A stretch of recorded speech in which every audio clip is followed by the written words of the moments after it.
So I'm just going to start by, I guess, introducing the people that are here today. So from the person furthest from me, that's Nazrul from Bill Please, Francesca from GoGet, Aaron from Grab Taxi, and it's Vince from EduPow. So I love saying that. Yeah. So my name is Derek. In case you guys weren't listening to Han just now, and I run a startup called Warp. So if you don't know what Warp is, don't worry, I'm going to give you my 30-second sales pitch right now. So what we do is we help a lot of young businesses use their work culture to attract good people and talent into their company. So that's what Warp does. So if you're actually looking for a job, you'll find really cool, very young companies there. Vince there, Aaron, Grab Taxi, GoGet's there, and Nazrul will be there eventually, right? Nazrul? Yeah. For sure. Yeah, I thought I'd publicly pressure him. But I think I'll let all of them kind of introduce themselves a little bit more, and also their startup and what they do. Maybe you want to start, Vince? Yes. Okay, Nazrul, do you want to start? Hi. Okay, so my name is Nazrul. I'm from BillPlease. BillPlease is a simple billing and payment solution. But I'm not here to talk about BillPlease. I'm super excited to share with you guys my experience at Stanford, under the Stanford program. So I'm going to share like 3 things. So basically, mental stamina, valuation, and also the culture there. So that's. Great. My name is Francesca. Like most of you guys, like what Derek said, I run GoGet. So GoGet is a marketplace for errands and deliveries. We help busy people outsource their to-do lists, like picking up groceries to dropping off their laundry, to a free, willing, and able person in the community. So we just started in June this year, so we're really young, and now it's obviously our 6th month. And we really hope that the next year will be really exciting. So, and Stanford for us was very useful, especially at an early stage. It taught us a lot, and since then we've really learned some lessons that we're actually implementing today. Hi, I'm Aaron. I'm from Grab Taxi, or better known as MyTaxi in Malaysia. We aim to change the way 600 million people move around Southeast Asia. We also, I learned a lot from the trip, and really learned how the Silicon Valley guys run things, and how culture is really important. So I want to share a little bit more about that later, and we've already started implementing some of the stuff we've learned, and hope to share that. Hi everyone, Vince Tan here from EduPow. EduPow is an online learning platform, and we aim to change 1 billion lives in the next 10 years. We just launched a couple of weeks back. We had about 500 authors on board. Silicon Valley has been a very eye-opening experience for us, especially from the culture side of things, because building a startup is really difficult, and I think culture is one of the very important key to sustaining that momentum. So we'll be very excited to share with you guys our insight as well. Cool. So I just want to introduce the topic very quickly. Obviously, it's the culture of the Valley. So we're probably going to focus a little bit more on all the non-classroom stuff, just in terms of our experiences, meeting other startups and working with them there. So when you say culture, I think it means different things to different people. But generally, more or less, it's about how communities or groups of people think, how they behave, or what they consider to be expected behavior or accepted behavior there. And we're also referring specifically to Silicon Valley, because Silicon Valley's culture itself is very unique, even within America. So when I first was told that I was going to Stanford, I was very excited, and there were a lot of companies in America that I wanted to meet. So I was like, oh wow, cool, I heard these Americans are really nice, they're going to share me all this information. So I actually emailed a lot of people. Most of the companies that I was wanting to visit were like New York, Las Vegas, stuff like that. So I wrote everyone like a really long email. I tell them, hey, this is me, I'm Derek, this is what my startup does, and this is why you should meet me, and I'll tell them, hey, I just want like 10 minutes, 15 minutes, so it's begging them to meet. And obviously, those meetings didn't happen. They weren't interested. you know. So I kind of felt a bit disappointed. I was still in Malaysia at the time. And then I just came across this, the founder of this job site that was in San Francisco. I'm not sure whether it's still part of the value, but you know, it's essentially the same culture, same culture there, on LinkedIn. So I found him, and then I thought, well, I'll just give it a shot, yeah, since no one's going to meet me. So I put on my best LinkedIn photo, the most handsome one, because maybe he likes men, you never know. I'll try. I'll try anything now, right? I exaggerated all my accomplishments, and then I sent him a message, and I didn't know, just like being really cool, right? So I just went and said, hey man, I checked out your site. It looks pretty similar to what I'm doing in Malaysia. I'm going to be in San Francisco for 2 weeks. Do you want to meet? So that was it. And he actually responded. So when I actually went there, so instead of the 10-15 minutes meeting that I thought he was going to give me, we literally went up for lunch. We spent like an hour having lunch. He actually told me the strategies of how he started the business, etc. And then I was even sitting in on an informal team meeting in his office while they were discussing pricing. And at the end of it, we were even joking about how I would kick his ass if he ever came to Asia. But so he's really cool, and he shook my hand and said bye and never asked for anything in return. So it was very helpful type of culture. So I think a lot of these guys obviously also met a lot of people there, and maybe I want them to kind of share their own story as well. So we will open up for questions a bit later if you guys have any. But actually, if you do have a burning question you need to ask, you can. So I'll be asking a couple of questions, and depending on who wants to answer it, we just take it from there. So for those who actually had the opportunity to meet a startup there, tell us how it happened, and how was the experience and what you kind of learned from it. Well, since I have the mic, yeah, I mean, we sought out to meet people that were in the Valley as well. So prior to the trip, I think we managed through some of our investors and some of our colleagues and network, we managed to meet some interesting people. So I managed to meet up with the CTO of Flipboard. So Flipboard, very slick product. So just learning about product development from them, learning about how they run things, and it's really interesting. And they shared with us about OKRs, objective and key results, which is something that was started by Intel, but Google uses it, and he was sharing with me like how it's important for a team to always know whether they're doing well, and how do you measure it and things like that. So that was really interesting, and we've sort of started doing that as well. And about hiring too, taught us about how we need to really be Nazi about the hiring process, and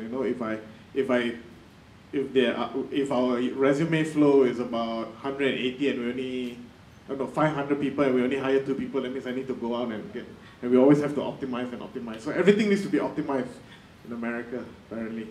So great. The other interesting one was co-founder of YouTube, Steve Chen, who happens to be on our board. So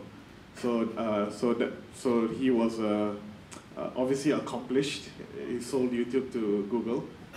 So we talked about, yeah, don't worry about what the business side says, just do your thing, because we were struggling as MyTaxi and GrabTaxi were struggling with just scaling, not just scaling our systems, but scaling our company and scaling our people. And it's a massive challenge, and to always firefight every day. And we lose sight of innovation, and we lose sight of what's important and the long-term goals, because we're fighting these daily ops and business issues, right? So sometimes I question, are we a tech company or not? Or are we this massive taxi company and the engineers are just tech support, right? So yeah, and it was interesting because when we went to Facebook, you would actually see posters, Facebook itself asking the same question, are we a technology company? So I guess Facebook, with all its famous ways of taking care of their engineers, they have a vending machine where you could just go up and get all the keyboards, mouse and headphones and whatever, you don't need to go through procurement. You just tap your card and boom, you have a new mouse, a new Beats headphones, because that's how they take care of their engineers, right? And within 150 feet, there's always food and drinks and it's fully stocked pantry. So they really, really do take care of the engineers, and I guess it's a common problem, culture, and that's pretty important, right? Because otherwise you just lose sight of what's going on. Well, for me, I guess we can break it into two types of companies. We met our similar startup companies, or we met like with Google or Facebook and Twitter, but we'll just focus on just like the startups that are similar to GoGet, for instance. I was really lucky because I got to meet, I think, about 4 startups that are very similar to us in terms of logistics. So we did Postmates, which is also a marketplace for errands and deliveries. We did Instacart, which focused only in dropping off groceries. Then we did Track, which is focused on, I guess, route optimization for businesses and also kind of logistics for that. And last but not least, Rickshaw, which only does deliveries for businesses. So there were like verticals, and then there was one that was across all, right? And all of them taught me very different things, and very similar to the 2 previous speakers. They were very open to just chatting with me and just sharing their strategies. So, and I think what opened my eyes was you just see another company that's a bit more mature, that's similar to you, and you see where they are, and you think, okay, at least I'm not so bad, like I'm not off track, right? Because they will confirm with you, okay, don't worry, it's kind of crazy at first. So, for instance, Postmates said, you know, we still do a lot of things manually today, and when you see their team, right, internally, they actually have like 100 of them that's actually doing a lot of calls and matching manually, right? And then the rest of the 40 are actually, or 20 are actually doing like proper admin, the other office jobs, right? So it's surprising even at that stage, Postmates does a lot of manual hacks. A couple of highlights in terms of meeting different startups and all that. One of the very obvious highlight was that the fact that they just like to pay it forward, and they just keep sharing anything you throw to them.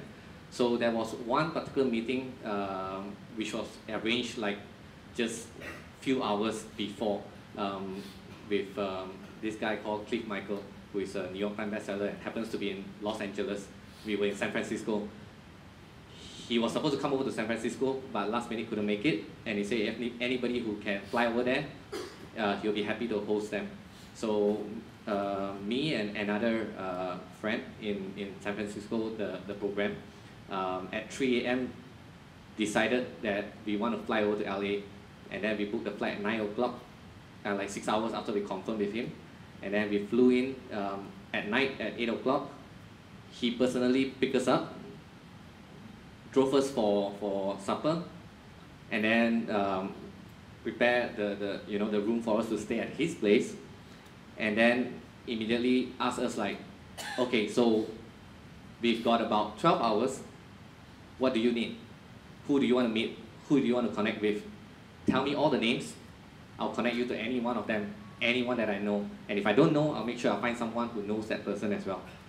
So it was like, wow, immediately there's no reservation at all. It's just like, what do you need? Just tell, and I will give it to you, And I think that's a very, very big difference compared to many parts of the world, not just Malaysia or whatever. It's just so different.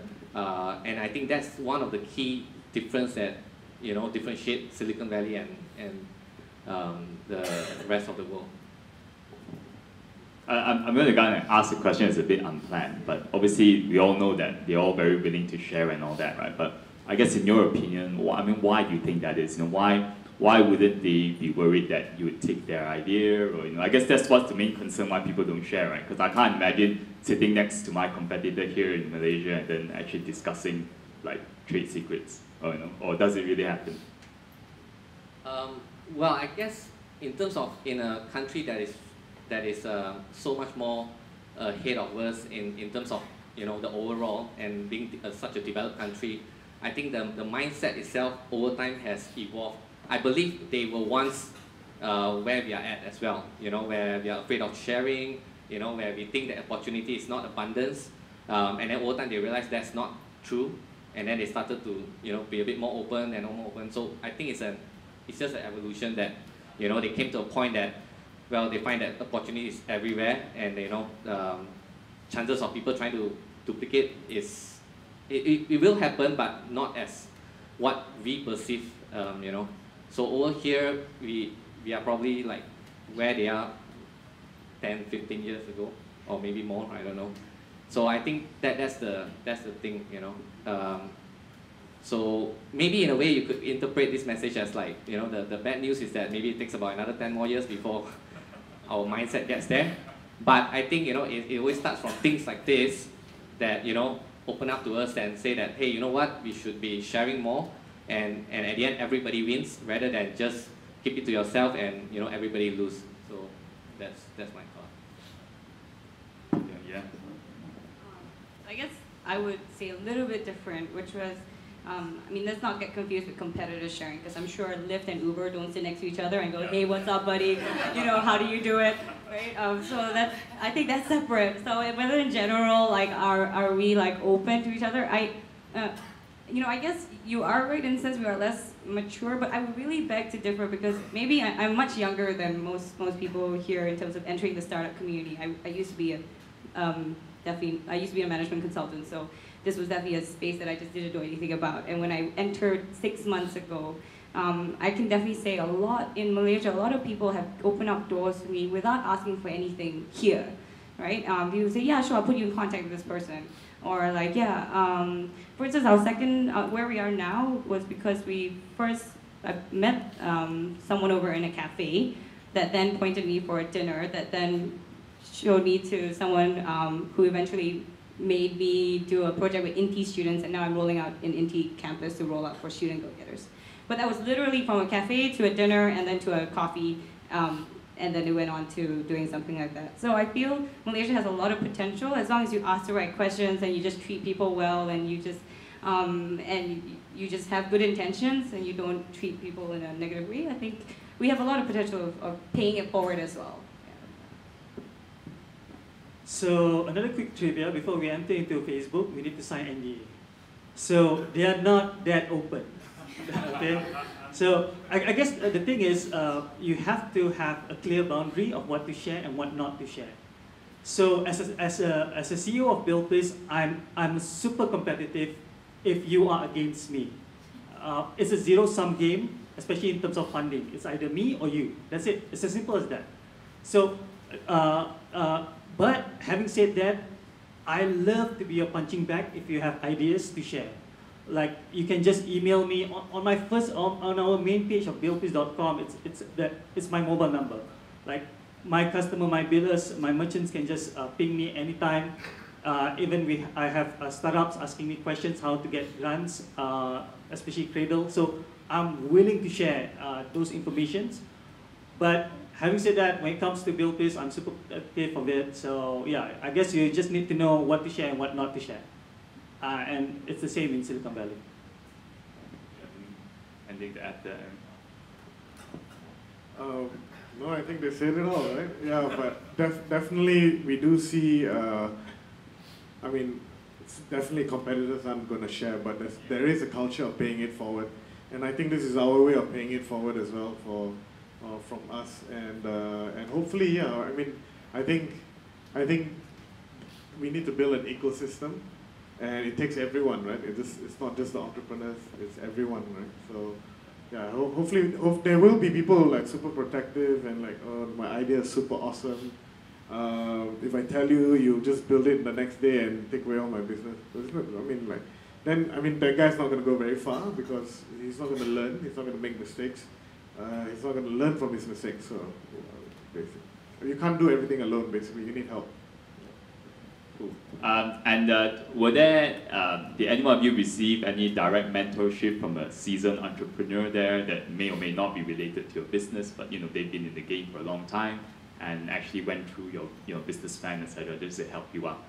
And maybe you can share that experience as well. Definitely. In fact, not just one. For me, there was a couple of them as well. In fact, some of them that host us there. Firstly, it's amazing that they pick you up. And this is another different one. Decided to pick us up in his Tesla and then like go back to his home. And then the next thing you know, he has called up 4 or Someone 5. brought you home with. Huh? So some guy brought you home in his Tesla. Oh yeah, sorry. Do a bit for that. No, brought a group of us home. Right. that sounds even more wrong, isn't it? Oh, okay. So this guy is going to, right? So, I mean, and when we got back to his place, there was like, he actually called up like maybe 5 or 6 of his closest advisors, his own mentor, and gathered together at his home and like basically tell us, okay, now, so I have these 5-6 people, and one of them is like the winner of the Google, one of the Google competition, coding competition that won $1 million. And then a couple of them in all their respective field, they are all leaders. So they're like, okay, so now I have these 4 or 5 guys that I strongly trust sitting in here. So now the rest of you, go ahead and tell us each of your startup, what's the problem and stuff like that, and we'll nail it. You know, so it went on like for the whole entire day. We're going to kind of open it up for questions. So is there anyone on the floor that's the question they want to ask 4 people here? I think my question is about culture. I am Azim. My question is culture, because people always complaining Malaysian culture is not right, ecosystem is not right. But what do you think is good in Malaysia if you to compare against Singapore? Where do we have the edge, which is right here?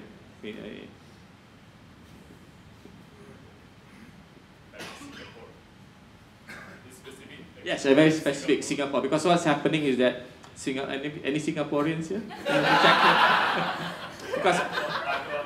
because I was there last week for an event and I see a lot of startups from all over the world in Singapore, and they are between the startup in Silicon Valley and Singapore because they see Singapore as a platform for Asia.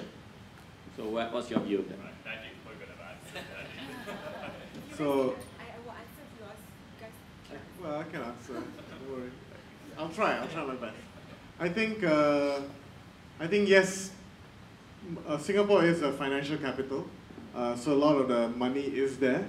But I personally feel a lot of our own, where we are at today is because we started in Malaysia.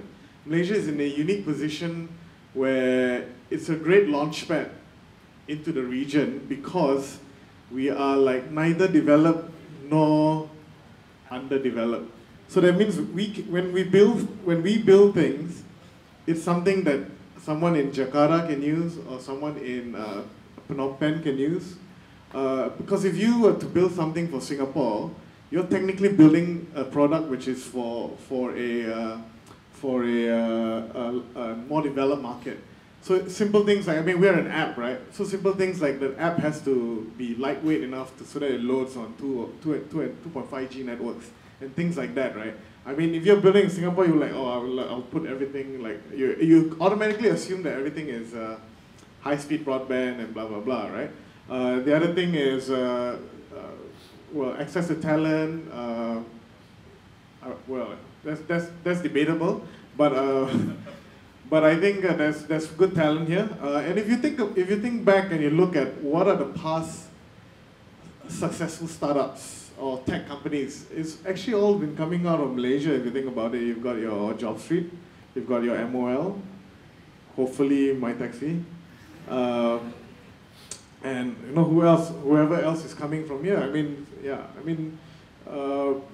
Hopefully we'll be putting Malaysia on the map, but don't have to think that it's just Singapore. Think of it as Southeast Asia. That's really our market. Yeah, I don't know. You wanna add on? Guest speaker. Yeah. Then another successful startup. Yeah, just want to, because if Cheryl was to speak in, it's an official government response. So yeah. So talking from a private sector level, my opinion is that if you look at Singapore, Singapore is a very good country. It's very good to work. It's very good to do a lot of things because you are safe.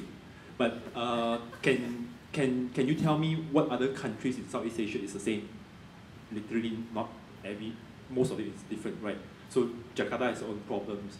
Thailand has its own problems. We are in many countries as well. So Malaysia is a very good place for you to validate your ideas, to bootstrap, and you notice that companies that can survive in Malaysia generally can survive almost anywhere, and that's why MyTaxi is doing great stuff. And I want to believe that if MyTaxi was a Singaporean company and a lot of Singaporean media wants to term them as a Singapore company, I need to put it on record, Aaron.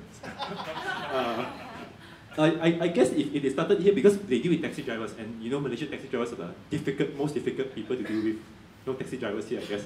But when you go through that process, it's easier for you to translate the learnings to Indonesia, into Vietnam, and to many places. But if you do it in Singapore, I guess there's not much validation they can do. And for a startup, I felt that more importantly is the learning that you can do to go to market rather than money or whether it's comfortable. At the end of the day, you want to sell quickly and do stuff right. You want to get shit done, like what Evan said. So I guess Malaysia is great, and I think there's a good article that is validated by some guy that say bootstrapping in Malaysia is good. It's in Digital News Asia, and then you can read about that. I think that's my answer to it. And yeah, and MyTaxi is not a Singaporean company. They raise so much money. not a Singaporean company. So that's a good validation, right? That something is right in Malaysia, that it works. Well, Singapore invested in us, so. Just one quick one before the next question. Just want to add, right? Actually, by not having too much thing that helps you with your startup is a blessing in disguise. It actually makes you work twice as hard, if not harder, to be honest. And I can tell you this as well, when we get to the Silicon Valley and tell them about our startup and that we are trying to raise seed fund and things like that, the response was like, hey, you already have so much traction and now only want to raise seed fund. They're like, oh yeah, that's what's happening back in our country. I thought we need to get a lot of traction before we can ask for our first dollar. They say, oh no, Silicon Valley is you can get some money with an idea, and, I mean, to a certain extent. Only if you're a successful founder. Yeah. I mean, to a certain extent. I mean, the point is they were surprised that we gone that far with very little or no money. So what I'm saying is that in Malaysia we should not just blame that the culture or the environment is not conducive to the startup. I think the less we have, the more we can gain by the startup that we are doing. So. Hi, my name is Mark, and I'm actually from JB. I came up for this event, and the question. Thanks. The question I just had was about comparing Malaysia and Singapore, right?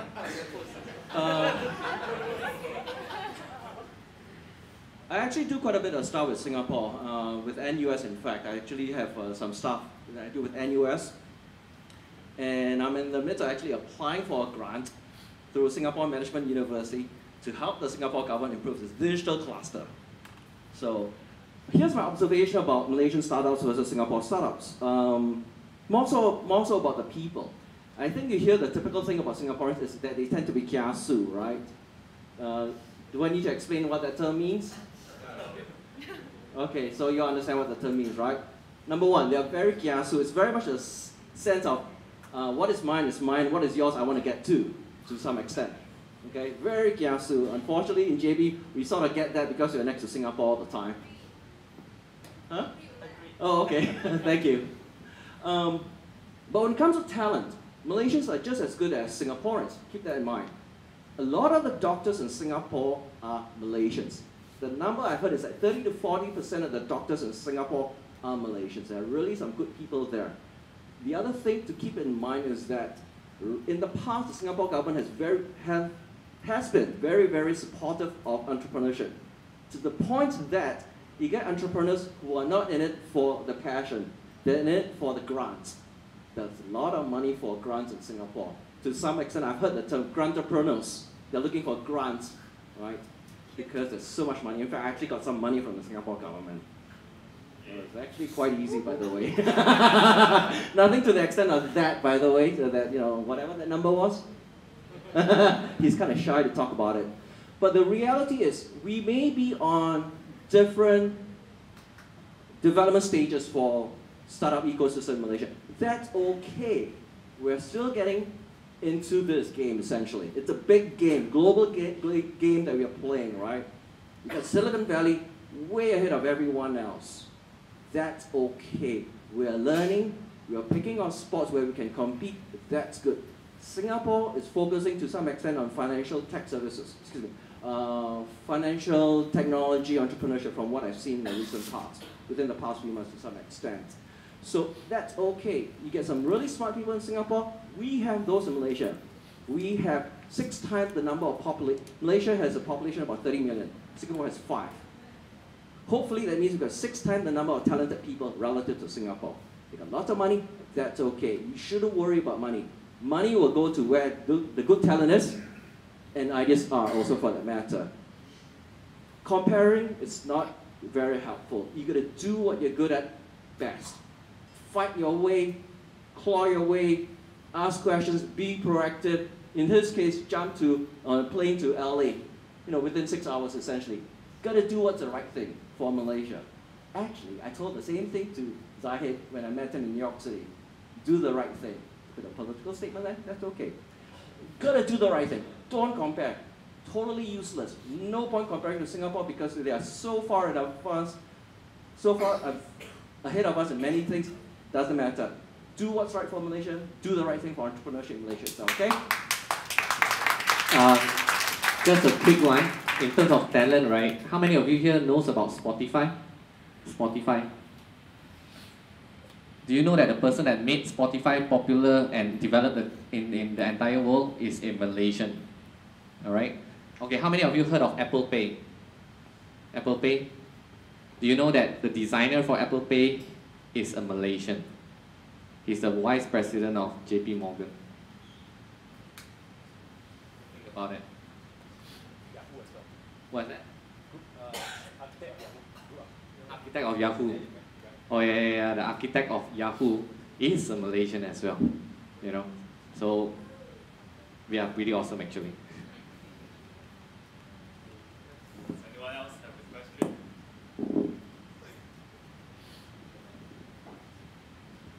Hi, my name is Keegan. This is a question for Vince. You talk about stock options, right, for startup. Can you share a bit of how do you go about that? How much you give away, or what if people create this? Yeah, first you have to join my organization. Okay, firstly, to be honest, it is really not a very easy task because I didn't have any kind of reference. I just knew that, I was reading about Zappos, I was reading about Silicon Valley a couple of years back, and it's like they were talking about share option and stuff like that. So we started with revenue sharing, and that also took us about 18 months because it's such a sensitive thing. So this is relevant if you are at the seed stage and below, right? So my experience is you come up with a vesting option for your key people, and then you throw it away 6 months later. Why is that? Because you want your co-founders to know that they are in it for the whole journey. Forget about ESOS in the beginning, and all this is validated by my investors. They are seasoned investors. Just focus on building your core C-level team first, because guess what? Engineers especially, they want to work with these superstars, and they don't ask for shares. So don't get bogged down, because I'm sure a lot of you here are just about to start, right? Except for my taxi, right? So at that stage, just focus on the C-level. Throw away all these vesting options, everything. Just give them what you think is fair, and then just try to grow accordingly. So I'll just add as well. That's Nazrul. What we went through was a vesting option. So just for those who don't know what vesting means, is that it's from the Silicon Valley concept as well. It's a test and invest model. When you meet someone, when you work together, you don't know if it's going to work out. You don't know if he will perform. You don't know if he's just an asshole. So what you want to do is you want to do a vesting period. So you do a 4-year or 3-year vesting period, and then with a 1-year cliff. So what it means is the 1-year cliff is that if that person doesn't make it through the first year, he gets zero shares. But if he makes it past the first year, he'll get like 1 year out of 4 years. So that's 25%. So assuming that for some reason he wants to migrate to Singapore after 18 months, and you have to part ways. So, okay, he stayed the 1 year, right? He passed the 1-year cliff. So 18 months divided by 48, which is 4 years, times whatever shares you promised to give him, whether it's, maybe it's 100,000 shares, right? Maybe you gave him 10% of your company, which was 100,000 shares at 1 ringgit each.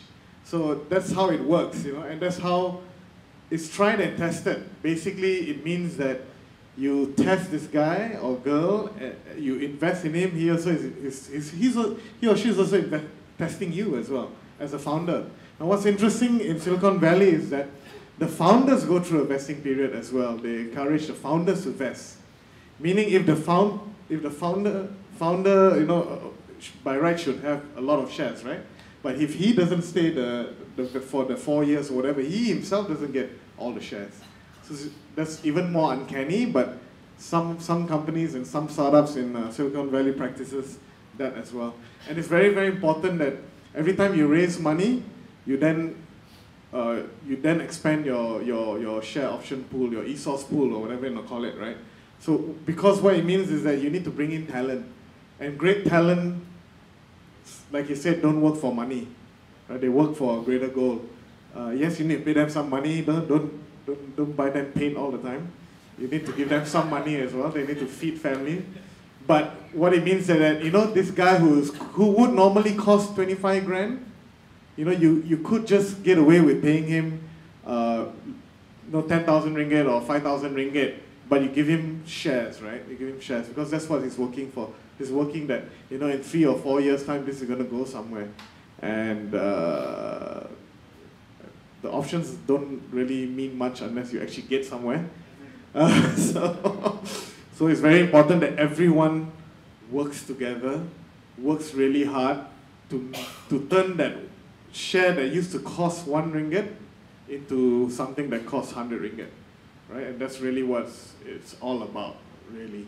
And hopefully at the same time you get to bring some positive change and impact to the people and the community around you. Then even better, right? Double win. I get to transform the taxi industry and make money after 4 years or whatever it is, you know. So just to add, thank you for pointing that out. In fact, because as I was saying, we actually started preaching about culture building, core values from day one. Like every Monday is our Awesomeness Monday meeting, talking about culture and building core values and stuff like that, to the point that by the time we actually implement revenue sharing and all that, right, they actually didn't really care much about it.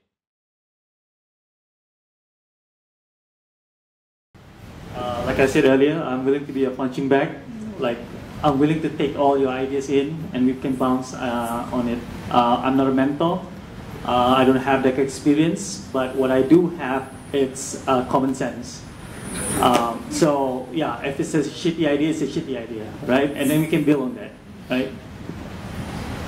I think for me, I really think of it in kind of 2 layers, as an individual and then as the business, and how do you give back, you know? So as the business, I think it is really important after we learn from how people do things in, you know, overseas or anywhere, in other companies even here that are good, is to realize that you play such a role in the community to set the standards of, you know, playing things right, holding integrity, or also just paying it forward and building the right culture, right? So that's about making sure your employees are happy and making sure your hiring process is good and that people are staying true to your mission. So to do that, right, as a business will be good, because if more and more people have good experiences in startups, that will make other startups be more attractive as well, right? So as a business, we definitely hold a role for other businesses to also do well.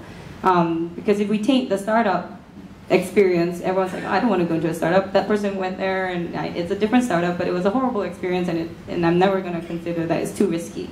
So we all, as a team, actually, individual as businesses, are really, really building that reputation together.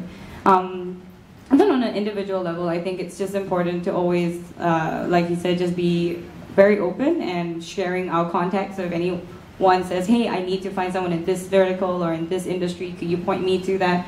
There's always no hesitation in doing that. And the door is always open. You have our contact details, I think. You can probably search us in Facebook. And it's just about just reaching out, and we'll be there. Yeah, so, yeah, I mean, I've been in the ecosystem for 10 over years already, so I always used to be sitting there. But yeah, I mean, nowadays, I do want to try and share whatever mistakes that we made.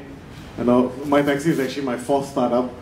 So a lot of trials and tribulations and war stories that I'm always willing to share.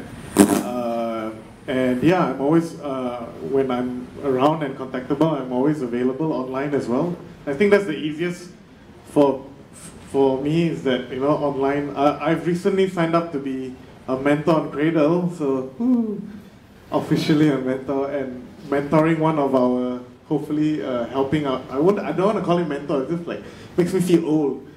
I'll just say help out, right? Help out another fellow fellow startup on our trip, and see who else I have bandwidth for to help out as well. I think always there. I just want to add how stand-up guy this is. So one employee of ours sent CV to MaTaxi, and he messaged me, Nas, should I? You know, this is stand-up guy. Yeah, well, there's only so little. I mean, yeah, I know. It's sometimes very tough, right? And knowing a lot of people in the ecosystem, and then Small ecosystem. yeah, it's very small, and then it's like, oh my god, his employees applying to join me. I was like, shit. But because I mean, he was the only programmer, if I'm not mistaken. Yeah, I never would have killed him. So yeah, so it wouldn't be fair. That helps us a lot to get our traction. So yeah, thanks.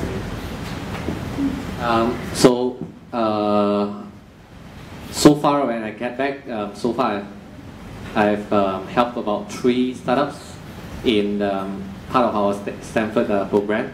I made it really clear that my area that I'm really passionate and I always love to dabble into for the longest time is online marketing, conversion, traffic, product launches, and culture building. So, you know, find me on Facebook. In fact, also offered my office to be an event place, not as big as this. So thankfully, Kazana came in at the right time. So, you know, and also in my organization, the awesomeness meeting every Monday is open for everybody to attend. In fact, it has been open for all our clients as well. So if you are interested to see how we work, feel free to let me know, and I'll always arrange a session for all of you to come and join me as well. So if anything that I can help at all, just let me know. I'll be happy to do so. All right? Cool. Just one last thing. In fact, I should have asked this early on, just to gauge the crowd. How many here actually have a startup or have a business right now? Oh, it's quite a bit. Wow, cool. Deserves it, yeah. How many aspire to have your own startup one day? Wow, it's a lot. Cool. How many here came because they thought it was going to be food? Alright, there you are.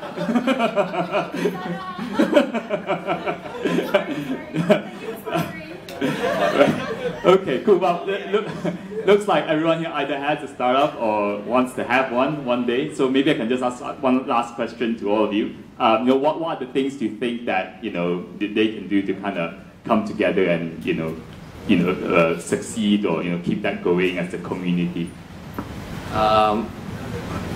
Just really work your ass off. Seriously, I mean that I can't I can't describe how much of hard work involved. And I can tell you sometimes it's a really lonely journey, so which is why a community is really important, because nobody else will understand how tough it is. All right, you know, and instead of crying back in your own home and wondering like how you're gonna pay the bill and stuff like that, you know, hang around in the community, because you know everybody is crying at the same time. So you know, I can assure you, it's gonna be the most stressful time of your entire life. All right, but it will also be the most fulfilling time of your entire life as well. So, you know, don't be afraid, just chill and hang out with all of us, and you know, we'll give you about our shoulder, left or right, whichever, you know, and just cry it out loud. So, must be the mic, please. So, yeah, I mean, it's really, it's a tough journey for sure. But don't be afraid to ask for help. I think Nas said it. You know, if you don't ask, and you shall receive. But sometimes you get rejected as well. So don't be disheartened. It's just the way it is, right? Embrace failure, and always embrace feedback as well. Feedback from anyone, right? Especially your customers. I think the most important ones are the customers who complain, right? I think that's really important that you hear people complaining, and you know, form a entrepreneurs anonymous group or whatever, you know, and support group, and you know, you can share war stories. Mine would be just to do, because I'm sure a lot of you have plans in your computer or in your laptop right now, right? And you've written something in your document. My biggest thing to you is like, just test it with someone, like, and really just do, instead of trying to think, oh, have I perfected the business model? Have I perfected what the feature will look like? Because I will tell you, what I wrote 12 months ago is not actually what I use now. And we change it so much because of what customers have said. So I would just say the moment you figure out that you can start doing and putting a foot on the ground will be the moment you really grow and actually genuinely develop your idea. Because there's so much you can do developing your idea on your desk with a laptop. But the moment you go out there, and if you want to sell like shoes, just like make a fake shoe and then just show it to someone first, like, do you like this, right? And just say like, what do you not like about it, instead of saying, I want my shoe brand to look like this, and this is the name of my shoe. Like, I really think if you test and you learn and you take the feedback in, you're gonna, and then just let the wind take you, and then just start running as fast as you can. My startup journey is rough. Like, wiped out all my savings, had a nervous breakdown. Like, it's tough. And I was under Kazana Orange Book program. I was groomed to be one of the future leaders of GLCs. But I'll do it all over again, without a doubt. It's like a drug. Like, you want to do this.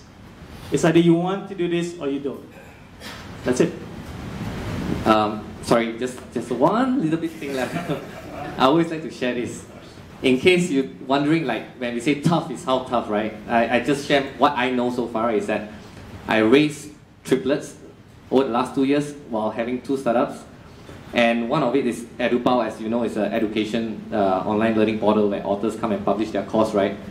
To get authors to come on board, over 2 months, I made 10,000 phone calls to 10,000 authors around the world to convince every one of them to come on board. Out of 10,000, I have 500 authors came on board, and out of 500, I have 150 courses done and approved. So, you know, it's kind of that tough, just for your information. So you know, it's a rough journey, but so, you know, so really just I mean, the point is, there are some, I mean, quite a number of people think that, you know, having a really great idea and people just come over. Well, here's the brutal truth, right? Nobody will come over. All right, you have to go out and drag them in. That's how it is. All right. Okay, cool. So I guess yeah, just to kind of summarize it, I think it's very important, obviously, to kind of get like what Francesca just said. You have to go and just do stuff, right? So when I resigned from my corporate job, I only had an idea, and I have no, I didn't know how to really do it. But it kind of forces me to kind of figure it out. So over time, then you will find a way. And also, yeah, you can reach out. A lot of people helped me as well when I first started. I just say, hey, can you introduce me to this person, and then I did. Cheryl helped me a lot as well in the beginning. That was pretty awesome. Yeah, so be part of this community. I would encourage whenever there are events and stuff like that everyone just come out. You can meet different people, not just the people up here, but each other, right? Because you all run your own businesses. You might be able to help each other, or maybe you even come together and start something together. I don't know. You never know. A lot of the people that helped me were also were met kind of by chance as well. We're not really planned. So I think that's pretty important. Cheryl, do you want to say something to close? Or? Yeah. Well, first of all, thank you. Let's give them a hand of applause. I hope everyone gained a lot from this, and thank you, Derek, for moderating. I'm really proud of you. This is the first cohort, and it's really cool to hear the sharing experience. I actually want to talk a little bit. Are you guys dying to run out, or 15 minutes? Can you give me 15 minutes? Basically, I want to share what this is about, right? And to also give a bit of a background. This sounds like all of you are running startups or want to run startups, which is awesome. And I think a lot of new faces, which means our database have not captured all the startups in Malaysia. I think next year we really want to start a database so we know who are all of you and we can help you better. But are you guys planning to apply for this program next year? Hopefully. Yeah, so actually just FYI a little bit about this group and the immersion program, we would like to call it. It's not like a crash course, it's not like I prefer to call it a 2-week immersion program into Silicon Valley's culture, right? So the MOU that we signed with Stanford is a 1-week course at Stanford University where professors as well as seasoned entrepreneurs and VCs will come in and teach about the basics about entrepreneurship. And that was the second week. The first week was a networking session per se. So what we did was basically organize tours, so to speak, to the larger companies like Facebook, Google, Twitter, all that, Airbnb. We didn't get to go, but some of you got to go.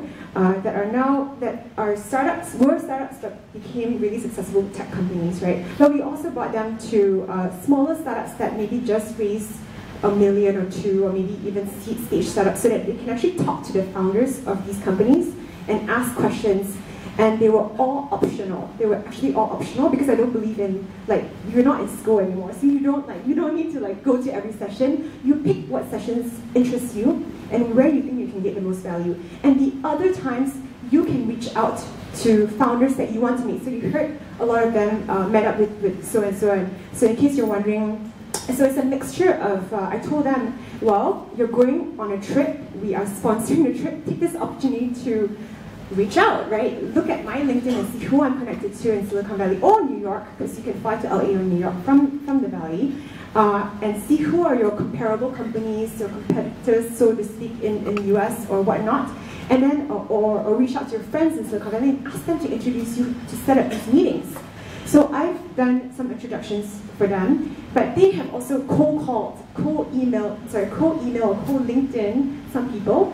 And I think one of the most surprising things is that they responded and they were willing to meet up, right? Like Derek, we met up with this guy for 2 hours, and he asked for nothing back. And that was kind of mentioned just now.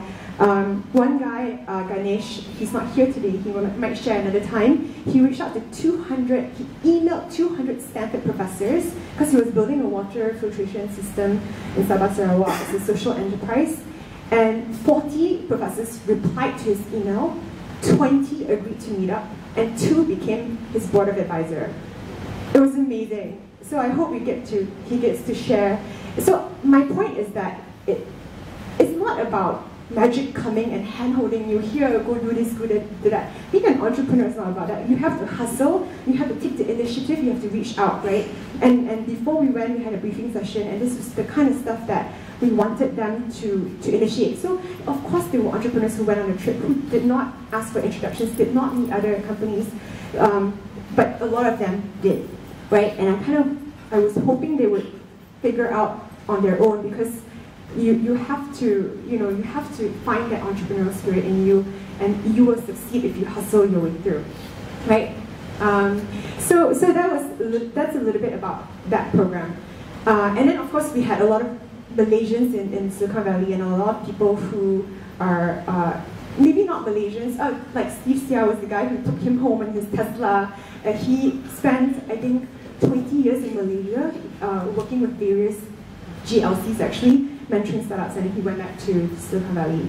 He's not Malaysian, he's actually Taiwanese. So people like that who step out, and because I knew all the people there, so all of them came out and reached out to these people here. So it was really cool. So what does this mean? I think I want to make sure that out of this session, it doesn't come off as if Malaysia is trying to tiru Silicon Valley. We're trying to like copy Silicon Valley, make Malaysia Silicon Valley. It's actually pretty stupid to think that way. It's impossible. And Silicon Valley was 40 years in the making. And guess what? If you research the history of Silicon Valley, to be honest, there was a lot of government support in the beginning, right, for really high tech, high R&D type of startups. So initially the government did come in and help push, and then of course it took 40 years to get there, right? So I started my company in New York City, actually, which is known to be the financial hub, right? And when the financial crisis happened in 2008 and 9, that was when New York kind of like, oh, all the smart bankers who got fired or laid off or whatever, and the consultants were like, oh, let's look west. How come Dropbox and Airbnb and Facebook is doing so well? We can do it too, and they started getting into tech, right? So I was in the first wave of like startups that kind of grew with that ecosystem there. So it's very interesting to me to see how New York, in just 3 short years, became the second most vibrant tech hub in the US, beating Colorado, beating Boston, which used to be, or Seattle in fact. It's Silicon Valley, number 1, and then number 2 is now New York City, with the most diverse startups ever. But I chose to move to Silicon Valley because my mentor in Silicon Valley told me 1 month in Silicon Valley is equivalent to like 1 year elsewhere, because of the culture there, right? So I really wanted for me to push myself forward and to just see that. I had to go there to see how different it was, and when I was there, sure enough, it was like that. It's like a time dilation. Friend mentioned it wasn't one senior guy, it wasn't a mentor that mentored her, it was a peer. And this is more important. In a young ecosystem, we don't have the luxury of like 10 Mark Zuckerbergs or like so many successful entrepreneurs. It's not about that. Like starting a company is a very lonely game, but that's why I believe in accelerator programs. It admits a cohort. If you think about who your best friends are, they're your high school mates, your uni mates, your college mates, and you still stick with them. Why? Because you entered into a program together, you graduated together, you've been through all the ups and downs. And then when you come out and you start a company, all of a sudden you lost your network of people. And that is so important actually in an ecosystem, organically and grassroots, right? So the whole concept of a community co-working space, the whole concept of an accelerator program gets a group of people, like actually this group of people, 57 of them is considered a cohort. Most of them didn't know each other before, now they're like best buddies. So now they have someone to share the burden with, and guess what? They will stay in it longer because they don't feel so lonely, and that's really, really important, right? Probably stop here, I don't want to ramble on too long. I really just want to share, a little bit more in depth. It's not just Silicon Valley. We are looking at other ecosystems, and we're looking for what's right for Malaysia too. It's not blind. What is our strength? Like I know we're good in oil and gas and palm oil manufacturing, in Penang and all that. So there are a lot of good things in Malaysia, and we just need to leverage our strengths, get the essence from the successful ecosystem, what makes it work, come back here and try to spread it organically, starting with this group or whoever who's been there, and eventually it might take 2 years, it might take 5 years, it might take 10 years, but we can do it, I think. So Thank you so much.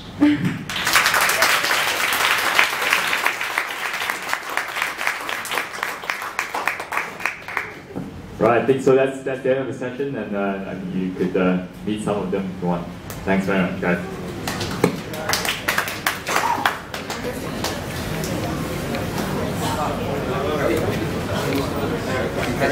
Also to the team.